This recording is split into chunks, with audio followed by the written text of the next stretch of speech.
ready to kick it off? I am, yes. Let's do it. I'm excited. All right, everyone. Well, welcome and good morning, and thank you for being here, for choosing to be here this morning. In case anyone's forgotten, and I doubt you have, why you're here, it's because we're going to recap the 87th Texas legislative session. And before I get to introduce our panelists, I will introduce myself. I'm Laura Gentner. I am a mother to a little boy and a little girl, a partner to my husband, Dan, and I work for JE Dunn Construction in marketing as a marketing manager. And I have had a privilege and the awesome opportunity over the last 7 years to work with United Way. Most recently, I am as a incoming co-chair for the Women United Executive Committee Group, and today as your moderator. So I'm very thankful to be here and to have this opportunity to have this conversation with all of you. So if you're new to United Way, and I see a lot of familiar faces and some who maybe just want to know a little bit more about United Way, these awesome people here in Austin, their focus is to really bring people together, to bring ideas together, resources, to really fight poverty here in Austin. So their specific programs they have, the 211 call center, the Success by 6, and then they also are having the 2Gen group where we focus on specific people and their specific needs, but truly it's the goal of fighting that cycle of poverty and ending it. So thank you to United Way for having that focus. So one way that we get that accomplished is through things like what we're doing today, and it's having those conversations and advocating and educating our people. So you're here to have that opportunity. And let me go ahead and move from there to over the last few months, what has been going on in Texas. So we all know that our elected officials have been working really, really hard day in and day out to pass legislation that's really going to shape Texas and the future of the people who live here. And to that as well, we have our awesome United Way folks who have been talking with those elected officials to really advocate for those issues on bills that really matter to children and families and women, and the effect that will have in reaching that goal of ending poverty. So our conversation today is going to be around that. It's going to be about wins and missed opportunities and looking to the future of what happened during this session, and with a focus on things that United Way is advocating for. So we have today with us Texas House of Representative members Sheryl Cole. If you want to wave and let people know you're here, awesome. Celia Israel, who's also here with us, and then Representative James Talarico. And they are going to be leading us through this conversation this morning. So I do want to take some time to introduce them and kind of share their bios. So let's start with Representative Sheryl Cole, who is the representative of District 46. Representative Cole represents the communities of East Austin, Manor, and Pflugerville. And in her freshman term, she was appointed to serve on the Ways and Means, the County Affairs, and the Redistricting committees. And by the end of the legislative session, she was recognized as a Texas Legislative Black Caucus Freshman of the Year for her ability to strike compromise with amendments and pass legislation out of the House. So thank you for being here, Representative Cole. Thank you for having me. Absolutely. We have Representative Celia Israel of District 50, and she was elected in January of 2014. There you go, hook 'em horns. She serves on the House Committee on Insurance and the House Committee on Culture, Recreation, and Tourism. And during her time in the legislature, Representative Israel has championed legislation protecting voting rights, investing in transportation infrastructure, and improving safety, and supporting LGBTQ youth. So thank you, Representative Israel, for being here too. Good morning, everybody. And then we have Representative James Talarico of District 52. Who is a former education nonprofit leader and public school teacher who was elected to the House District of 52. He is the co-chair of the Early Childhood Caucus, currently serves as the youngest member of the Texas legislature, and sitting on the Calendars Committee, the Public Education Committee, and the Juvenile Justice and Family Issues Committee. So outside of those roles, he is an education consultant, and he's crafting and implementing education solutions for Texas. So thank you, Representative Talarico, for being here too. Thanks for having me. And guys, as you can see, we have a wonderful lineup, people who are very dedicated and focused in the areas. They're very similar, well, what are the areas that, you know, United Way is focused on too.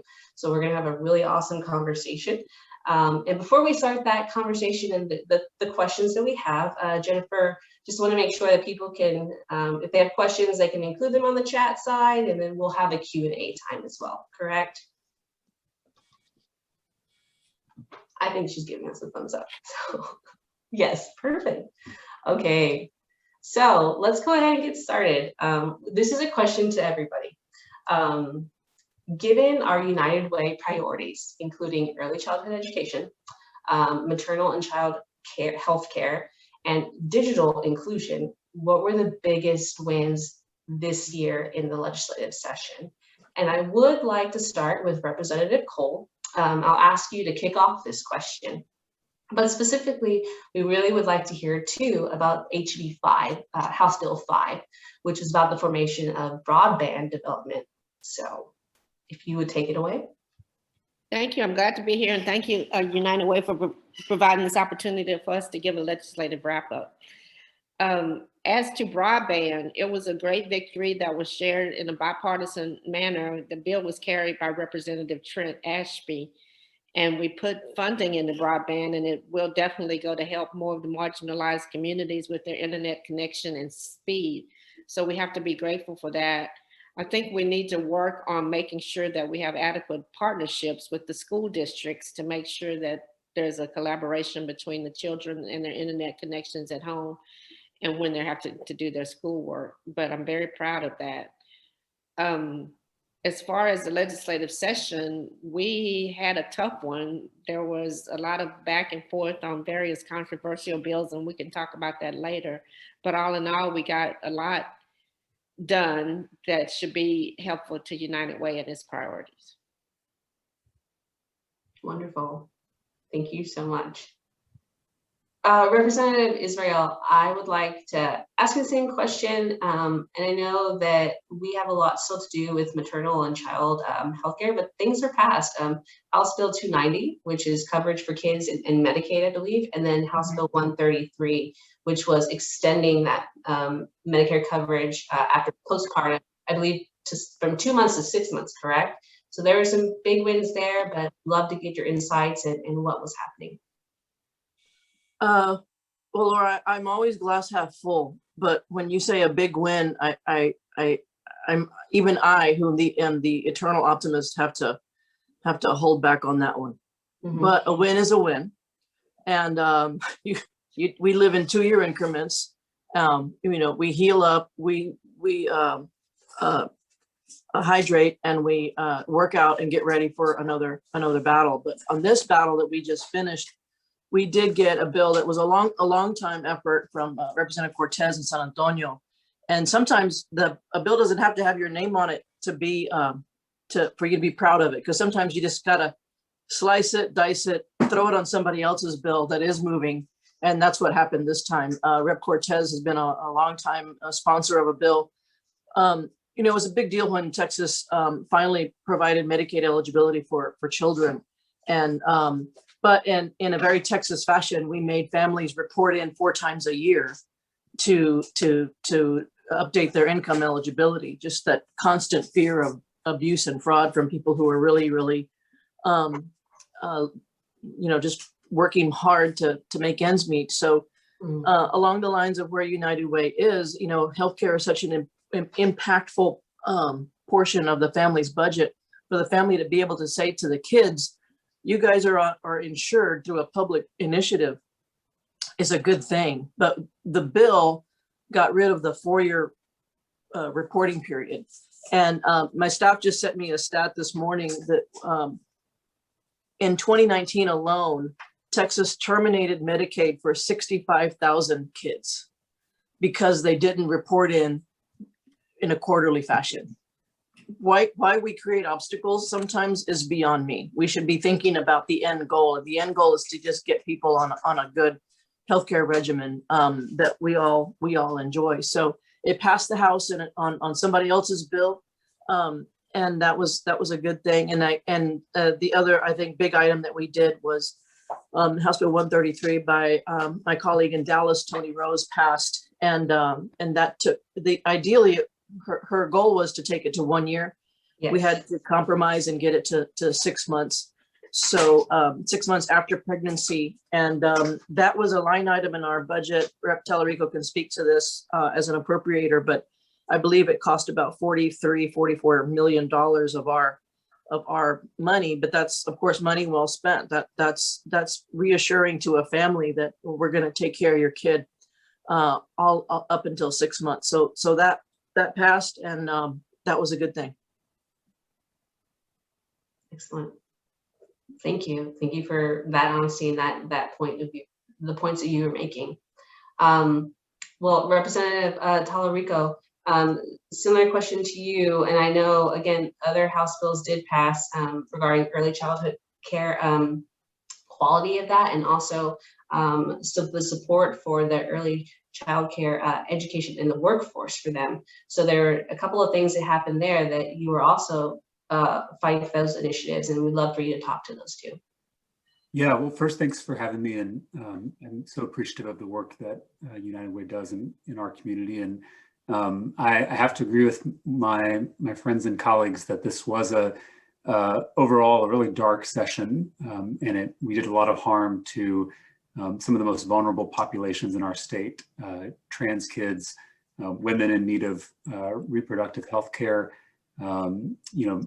people who are vulnerable to gun violence. We passed permitless carry that allows anyone to carry a gun in the state of Texas without a permit. So a lot of bad stuff happened, but I'm glad that we're looking at the silver lining, because there is a bright silver lining on some of these issue fronts. And I would say early childhood is at the top of that list of where we made some real tangible progress, and that's in large part due to this organization and its affiliated groups. I see Kathy McHorse on here, who knows much more about early childhood than I do, and I was happy to learn from her this session, and proud to work alongside her to pass a few major bills. But one in particular is a bill that I authored, HB 2607, which I think represents probably the biggest reform to our early childhood system in Texas in 20 years. And so what essentially we did was I think many folks who are involved in this issue know that we have a quality improvement program in Texas for early childhood providers. It's called Texas Rising Star. And Texas Rising Star helps get all of our early childhood centers and facilities and providers to kind of get on a ladder of increasing their quality. And so whether that's staff to child ratios, whether it's about curriculum, whether it's about staff training, all of the metrics you want to see that we're providing a high quality early childhood education to kids in Texas, that's what Texas Rising Star gets you on. And so what we did in this bill was, for the first time in our state's history, mandate that any early childhood provider that receives public subsidies or public support has to join Texas Rising Star. And you may think that that's, if you're an early childhood provider in the state of Texas, you're probably already a member, but that's sadly not the case. It's less than a quarter of these subsidized early child providers in the state of Texas are actually in our quality improvement program. And so that number with our bill that we just passed is going to go from 24% to 100% with everyone getting into this program, which is going to raise the quality of early childhood education for thousands and thousands of Texas kids, and particularly low-income kids. So, as a former educator myself, I know that we as a state have to focus on the first 5 years, actually the first 3 years of life. Those first 1,000 days determine a child's economic, educational, and health outcomes. 85% of brain development occurs in those first 3 years, and our state is nowhere to be seen. So that's going to change with some of the bills that passed in this legislative session, and it's a big credit to some of the people affiliated with United Way that we got it done. That's really wonderful here. Thank you for providing that information. And before we move off of this topic, was there any last thoughts or feelings or anything you'd like to share beyond that? I will add for reference. I think it's important for us to note when it comes to the Medicaid for children, that a family of 3, in order to qualify, has to make less than $2,400 a month. So that is a huge help to just a working family. Maybe their employer doesn't offer insurance, or if they do, putting a kid or 2 onto that health plan is not financially viable for them. So the ways that we can support CHIP and that system are the ways that we can help the men and women who are the essential workers who are driving this economy. Very good point. All right, well, let's go ahead and move into our next question. And you guys have already brought this up. This legislative session was hard, and it moves fast, and it takes all of your energy and your time. And like you said, we witnessed some movement and changes and issues, but we know that there are missed opportunities, and some of those were like 2-in-1 Texas information referral system, like strengthening that, addressing structural and historical inequalities and inequities, workforce development, or even increasing that access to Medicaid and SNAP programs. So, you've already started to touch on those areas. Representative Israel, can you share more on that? Where we lack that progress we made, especially when it comes to that health coverage? Well, of course, the big one in the midst of a pandemic, you would think that Texas would have focused on healthcare and made that one of our big issues, and it was not. And the big issue in Texas, of course, is that we're now in the minority of states that has not taken back our federal dollars to ensure more Texans. So it's not a point of pride. As much as I love this state, it's very disappointing that yet again we couldn't get past the politics of it to say yes to federal. It's just saying yes to federal money. And we spent more money on a variety of things, whether it was 6-month Medicaid, the women's healthcare program, $100 million. Rep. Talarico can speak to that. So it wasn't because it was the leadership said we're not going to spend any more money. It was just an issue of not being able to get past the politics of it. And this time around, we had a much more bipartisan support for Medicaid expansion. So it was frustrating that we couldn't pass a Texas solution with the leadership of Senator Johnson and my colleague Rep. Julie Johnson from Dallas. They had a bill that was a Texas solution. I had a bill. Rep. Busey has the same bill, House Bill 389, which would say, then let us vote on it. If you don't want to, if you the all-knowing leaders of this state don't want to pass Medicaid expansion, then let's take it to the voters, because they want more Texans to have grown-up health care. So we were unable to even pass that. It was never an option. And that the political dynamic, I would say, was the Senate. The House had the diversity of thought, the diversity of party who recognized after a political year in which 11 million Texans voted, let's make healthcare a priority. The inertia could have been there in the House had we had some political support in the Senate. And that was, in other words, there was Republicans who said, well, I'm with you in the closet, but I'm not going to come out of the closet for Medicaid expansion because Dan Patrick is just going to die over there. And then they take a hit politically. And it's the reality of the politics is sad, because obviously there's lives at stake, and there's that's, I hate to be crass about it, but it's that's the lay of the land on that issue. We also passed, we gave the Texas Mutual is who doesn't do healthcare, was given the authority to do a healthcare plan. The Farm Bureau was given the authority to do a healthcare plan. Neither is tried and tested when it comes to healthcare plans. And I had an amendment to say adhere to the ACA. In other words, pre-existing conditions. Those amendments failed on the floor. So there was some patchwork things that were done to make it look like they were doing more, including Rep. Rose's, which was a significant help. But the all-encompassing expand Medicaid never got a hearing, as far as I know. in the House and certainly never came to the floor, and was dead on arrival in the Senate. Representative Talarico, I think you may have some input or thoughts on that, as Representative Israel is saying.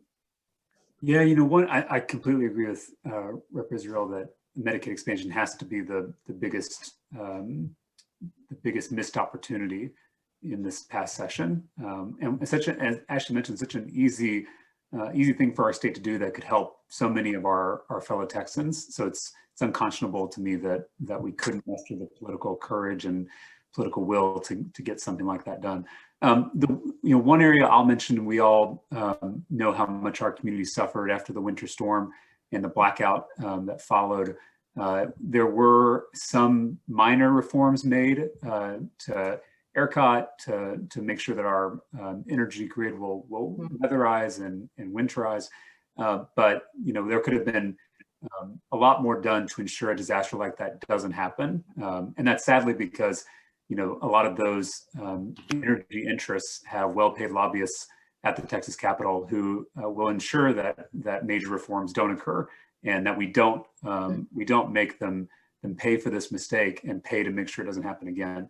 And the last thing I'll say, kind of related to that, is we didn't even attempt to have a larger conversation about climate change and climate action, which we know is the root cause of that winter storm. And these extreme weather events will continue to occur in our state, whether it's a winter storm, a blackout, a wildfire, a hurricane. We're seeing or drought. We're seeing these extreme weather events occur more and more, and it will continue to happen unless Texas leads the country and leads the world, frankly, in the fight against climate change.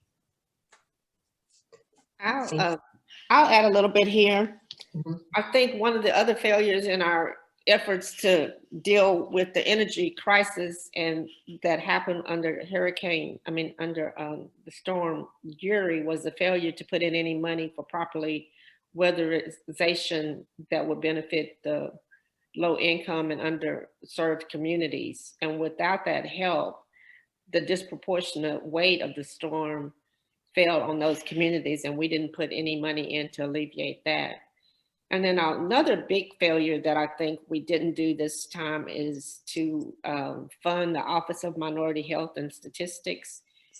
Representative Donna Howard worked really hard on that. And we know from the COVID that we did not have the statistics to be able to address the disparity in the COVID pandemic and its rate of, what am I trying to say here?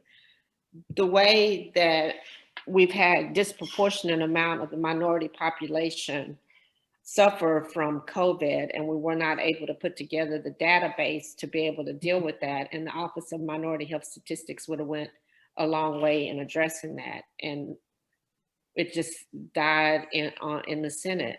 So that was one of the many things that died in the Senate. And there's a disharmony between, let's say in a nice word to Celia and James, about the way the House tends to look at issues, and then what happens over there in the Senate. We can't control that, but we're always kind of, well, I'll just say a little upset about what comes back from that body, but we try to get things through, but it's a real effort.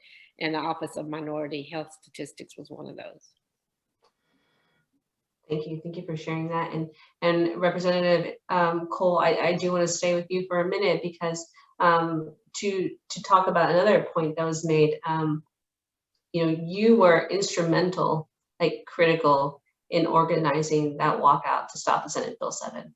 And that is something we do want to have a conversation about here, which that bill would have, it just intensely restricted voting. Please speak a little bit to that, and what do you think are the next steps to make sure that the voting rights for people are not diminished or messed with in all of those ways, if you don't mind sharing. And Senators Representatives Talarico and Israel, please chime in. Yes, absolutely.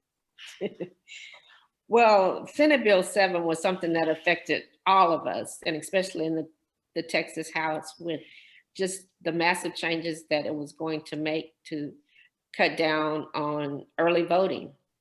not restricting the hours for early voting, restricting mail-in ballots, and making it where people had to actually ask for those ballots as opposed to the governmental agencies send those ballots. It cut down on the hours of times that polls would be open on Sundays, which was going to impact a program called Souls to the Polls that are organized in the Black community and the Black churches, where people attend church and then go to vote after they attend church. And it made provisions where it would expand the use of poll watchers to watch people at the polls. And that was just a clear hit at voter suppression to make people nervous and stop them from going to the polls. And the other thing is just the inability to watch this unfolding on the national level and then come to impact us in such a broad way in Texas. So all eyes were on Texas. We knew that we were not in the majority. The Democrats were not in the majority in Texas, but still we have this awful bill. So at that point, after trying to slow down the calendar and with questions and then raising some points of order, it was decided in the leadership and others, it was really a grassroots effort. And I want to give recognition to State Representative Gina Hinojosa for really stepping up and organizing behind the scenes the walkout to be able to reduce so that there was not a quorum able to conduct business in the House. And so I'm proud just to say that when it came to finding a place that could actually hold us when we walked out, that location was found at Mount Zion Baptist Church, which is in my district. So I was glad to host all of that there. I wish it was under different circumstances, but I'm real proud of what we did. And even though there's been considerable blowback from the leadership, the governor is saying that he's going to have us come in for a special session and actually cut our pay as if that's a lot of money, but to by vetoing a part of the budget. But the impact that would have is really on our staff. We would not be able to pay our staff if he vetoes that part of the legislation, if he vetoes that part of the budget. But that would anticipate us having to come in sometime in the summer, probably maybe July, even as early as July, to deal with the voter suppression bill. And we know we're going to be back after the census is determined in late August. So we're looking at potentially 2 special sessions at his calling just to deal with the tensions between the House and the Senate. So we're armed and ready, looking for another day that will come back and deal with voter suppression. But we have to be mindful that we are in the minority, and so we're going to have to be very forceful. Yes, absolutely, Representative Cole. You have made major stride, and you made those decisions. But yes, you are right that is not over. It is still a battle to be fought. Representative Talarico or Representative Israel, would you like to add anything to that, and any comments and thoughts? Well, I will reiterate that when you're in the minority, when you're in the minority party, you use the rules, and the rules call for a quorum must be present. So we weren't abdicating our jobs; we were doing our jobs. And in a session in which you had so many bad things from our perspective, and we had not passed the George Floyd Act, we had not expanded Medicaid, we had not gone with a robust revamp of our energy delivery system. So on the last day, when you get painted into a corner, the members, the Black and Brown Caucus, as we were calling ourselves, sort of led the effort and said, we've had enough. So it was, I think it was an important statement for us to make on, as Rep. Cole said, a very flawed bill on many different ways. It would give there's a lot of seniors who like to work the polls for very little money. If they didn't follow the procedures correctly, they'd end up with a criminal record just for not following the procedures correctly. And there was language in there that made it easier to overthrow an election, made it easier to purge the voter rolls. So, and when the Senate put 20 pages on at 3 o'clock in the morning, that was, it was just one hit after another. And I would say, from a position as a minority party, I'm proud of the fact that we did what we did to stand up for common sense. And as we've seen, the business community and others have said, this is a distraction. After the Secretary of State of Texas said that we had no issues with our elections, they ran smoothly. So that was the context in which we made that decision, and I'm glad we did. Yeah, I completely agree with my colleagues. The Texans don't commit voter fraud. The statistics show that you are much more likely to get struck by lightning than to commit voter fraud in the state of Texas. The Attorney General spent millions of dollars scouring the state for a case of voter fraud to help back up President Trump's big lie, and couldn't find any. So this is, a lot of people think that we spend our time at the Capitol debating solutions to a problem. We actually spend most of our time debating solutions to things that aren't problems. Which is kind of maddening. It's like legislating through the looking glass, because you're not agreeing on what factual reality is. You saw that with the anti-trans athlete bill, and I asked the author, are there any documented cases of a trans athlete causing a problem on a sports team, and they couldn't name anything. So you're constantly debating these. You're constantly looking at legislation that is a solution in search of a problem. But breaking quorum is not something we take lightly.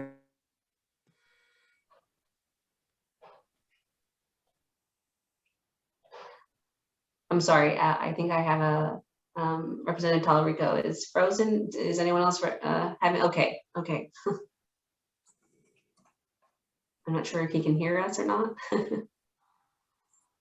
He can be smart again in a couple of minutes. Yes. Oh, there we are. Okay. I'm sorry, we lost you for about, I would say, 15 seconds. That's okay. Sorry about that. Can you hear me now? Yes, we can. Yes. Okay.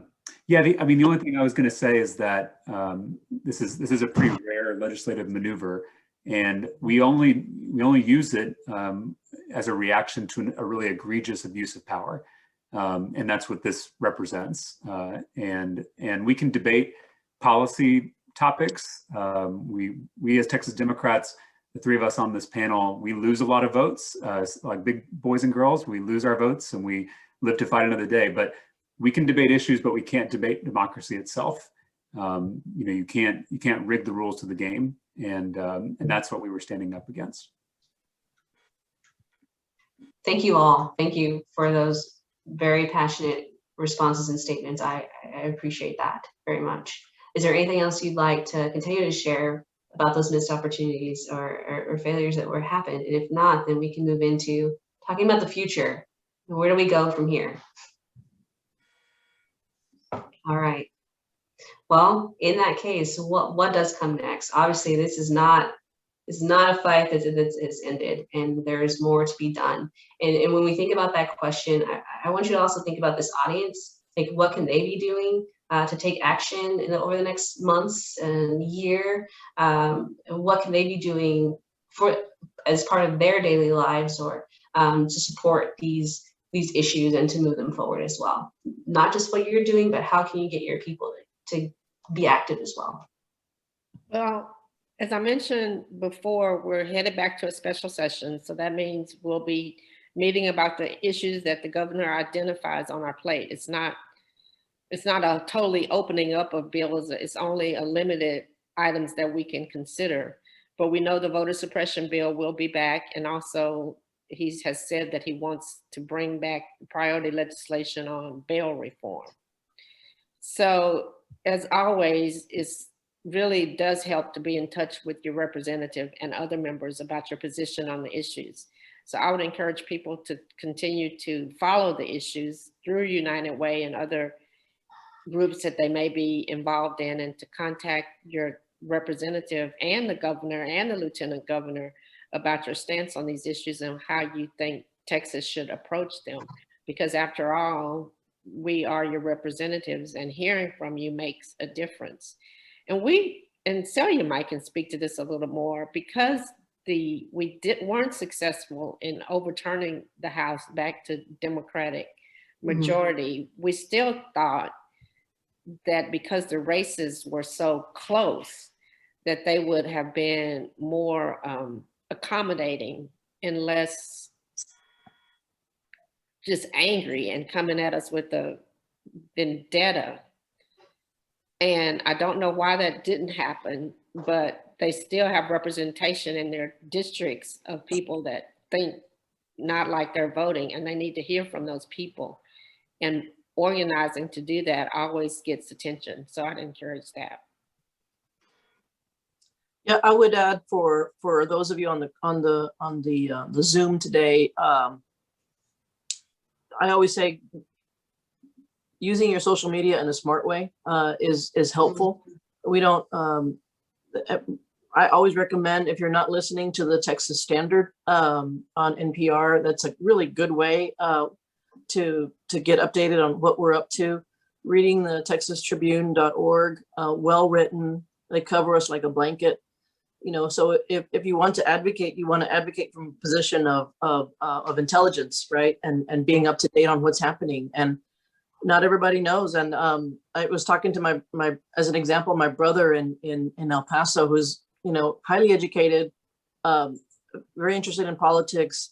And he listens to, I scolded him. I said, listen to the Texas Standard, and he's been doing it. But he called me last week and said, hey, how's session going? I'm like, dude, we're done. So, you know, it's like, even the people closest to me are disconnected from Austin. And so we want you to be connected to your state capital, whether you're in Corsicana or Corpus Christi. And so just being engaged, being aware of the issues, and then using your social media to say, look, there's this new study that came out, or the legislature's getting ready to meet again. Redistricting and gerrymandering is part of the problem. Despite 11 million Texans voting last year, you would think that we would have moved to the middle like we did 2 years ago. After the bathroom bill, we had a huge voter turnout, and we did HB3. We did something that we're all proud of. We put a massive amount of our resources and investment into public schools. This time around, you would think we would have said, okay, we got to focus on energy, we got to focus on healthcare, but we didn't. And that speaks to districts that are not representative of that mainstream voice, many of whom would say, I'm neither a Republican or a Democrat, I just want good government. Right. And so this is going to be an important time for us to realign the districts according to our constitutional authority. They will be realigned and gerrymandered, and politics does play into it. And so, you know, paying attention and being engaged, knowing who your state rep and your state senator are half the battle. Absolutely. The only thing I would add is, you know, groups like this one play a really important role in proving out policy on the ground, and showing us what works, and collecting data that can then inform the policymaking process.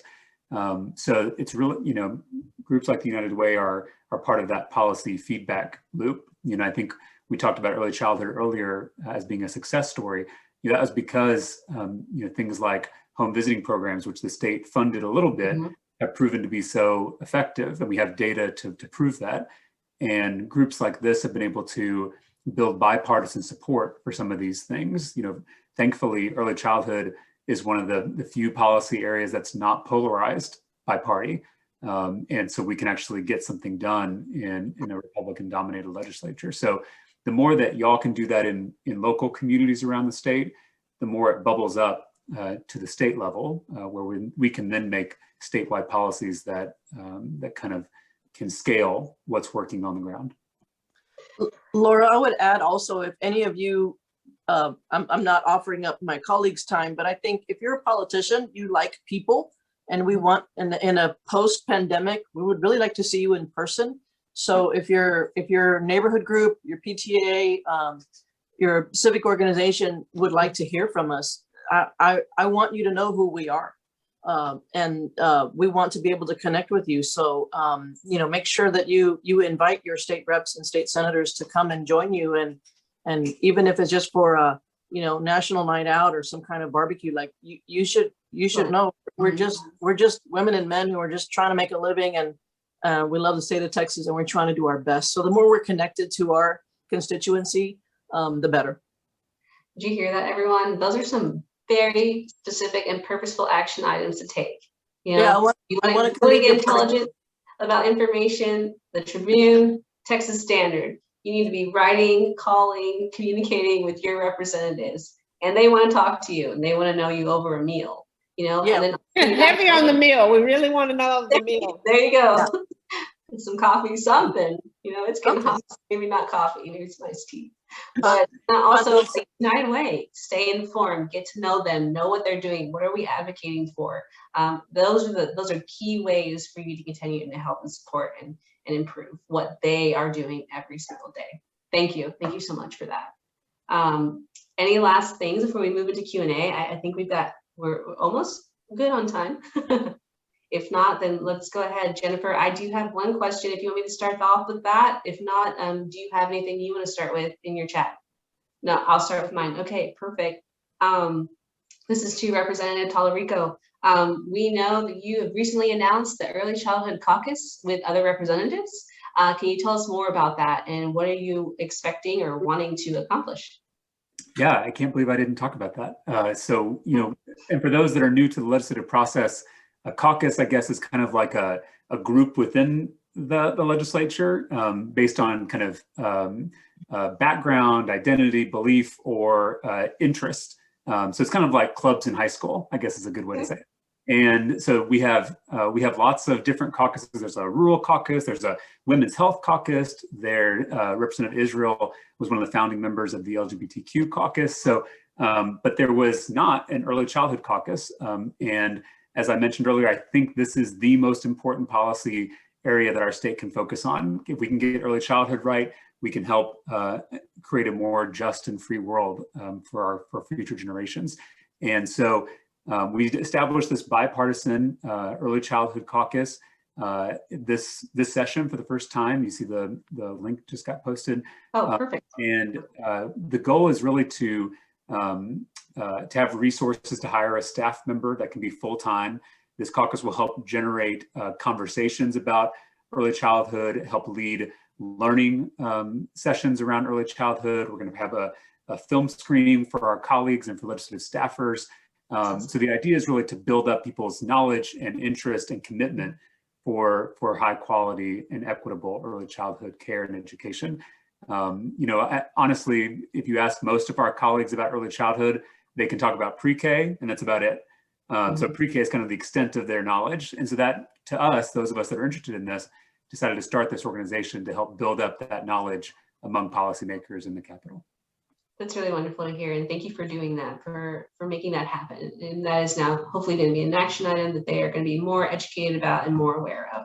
Yes. So awesome. Jennifer, do you have any other questions on your side? Not yet. So if anyone has any questions, please feel free to drop them in the chat now, or you can unmute yourself and ask.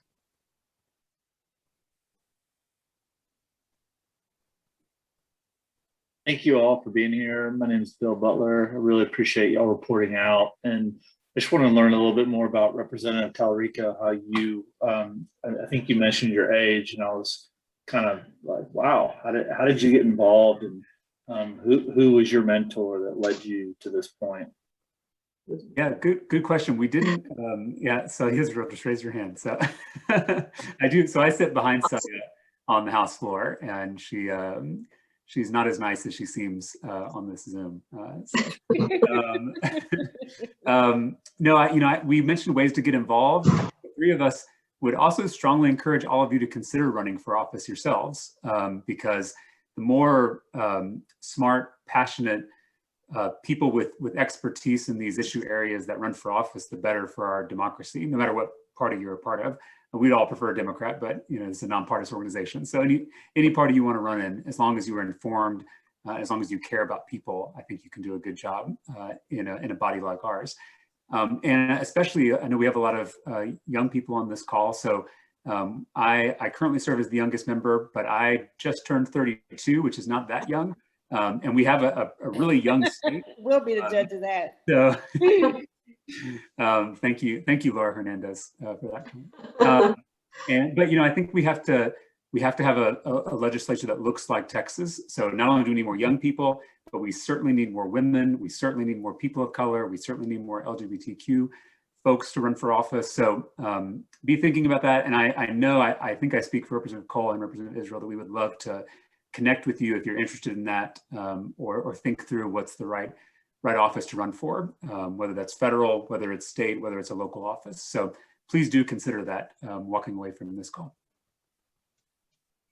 That is amazing. I wonder if anyone on this call will be inspired and excited, and maybe this is your calling. Maybe it's mine. I don't know. Not really sure. I have to sit back and reflect on that for a long time, but thank you for that. Anyone else? We did have a question come in. Is there an opportunity to put Medicaid expansion on the ballot and have voters decide like they did in Missouri? I know Representative Israel was talking a little bit about that earlier, and I see her shaking her head now. So maybe you can talk about what the process is for potentially getting it on the ballot, and if there even is a chance. Well, we have to pass the law and the resolution to make the election happen. We don't have it's not like in some cities where you can gather petitions and put it up on the ballot. And Utah, Missouri, Idaho, they're very, very conservative states have passed Medicaid very recently. And Missouri, I think, was the most recent one who did it by referendum. So unfortunately, you need the legislature to take action to make the referendum happen. So sorry.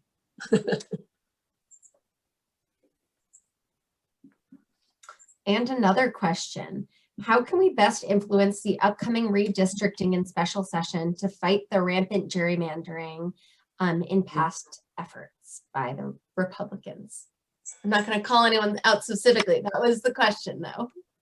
Well, redistricting is what is top of mind for all of us because it makes such a long-term impact on the way the representation between the parties. And we only do it every 10 years and we're waiting on the census to make that happen. I think that there will be more public engagement opportunities for the redistricting committee. I know you said that I served on that committee, but I no longer serve on that committee. But I did serve on it, and public engagement has kind of been a part of what has been said to be important to both parties and taking that input. So I encourage people to be involved in that through their groups and other organizations, or even on an individual basis. We're waiting on the census, and that is supposed to be out in late August, maybe early September. And I predict that the legislative special session on redistricting will happen in October. So to the extent you can get involved between now and then, it would be good. Sure. It's worth pointing out that we have this is a Austin Central Texas group, and we are, the city of Austin, I believe, is represented by 5 members of Congress. So they took a little chunk of Austin and then spread it out to Houston. They took a little chunk of Austin and spread it out to South Texas. So that was a dig at Austin, and folks have asked me if that's going to continue. And given the legislative battles that we had, I say yes, it's going to continue. I don't see them letting up, but you can only gerrymander so much given the demographic changes that we're having. So we're going to add 2 congressional seats in Texas. Right. And so, pay attention, watch what we're doing, and representation is, it matters. I want my member of Congress to have a sense of community in my community. And that goes for state reps and senators as well. And I sometimes we assume everybody in the call knows some of these terms. So if there's anybody here who doesn't, we all represent districts in the state of Texas by population. And so as the population changes, you have to redraw those lines to make sure everybody's representing the same amount of people. And what's kind of screwy is that in Texas, as in a few other states, the politicians themselves, like the 3 of us, draw our own lines, our own districts, which is kind of a giant conflict of interest, as you can imagine. And so what ends up happening is gerrymandering, which is when you draw districts that are very favorable to one party. And it tends to happen on both sides, where you have Democrats who represent really dark blue districts that are 80% Democratic. And then you have Republicans who represent deep red districts that are 80% Republican. And the reason that's bad is because then you end up as a legislator, appealing to and pandering to the extreme element of your party. And so Republicans have the majority. They mostly represent really deep red districts, which means they have to win their primary to get reelected. The primary is the key election, because there's not really a general in these one-sided districts. And so when you have to appeal to primary voters, you have to be pretty extreme in your legislating. So people like y'all in this call often are like, why are y'all focused on guns and abortion and all these social issues and culture wars? It's because of gerrymandering that we all represent these really extreme districts. We don't represent the 50-yard line. We represent the end zones. And so if we're ever going to change that, and my colleagues have talked about this before, we need to take the politics out of redistricting. And like a lot of other states, we could appoint an independent panel of experts who could draw the lines across the state. And we can make sure that politicians are not picking their voters, and instead ensuring that voters are picking their politicians. Thank you. Thank you, Representative Talarico, for providing that explanation and giving that visual and understanding. I really appreciate that. Jennifer, I think we have about 3 minutes, unless there are any other questions we'd like to grab. Okay.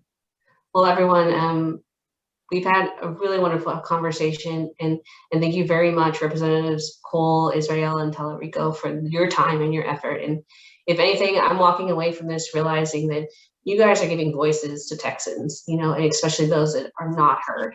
And you're doing it with passion, and it's in your heart, obviously, every single day. If I'm taking anything away, that's what I'm realizing from the three of you. So thank you for doing that. And thank you for advocating and wanting to hear from these people too. You don't want us to just walk away from this meeting and say, okay, that was good to know. You want us to have action. You want us to stay connected. And I hope that we do.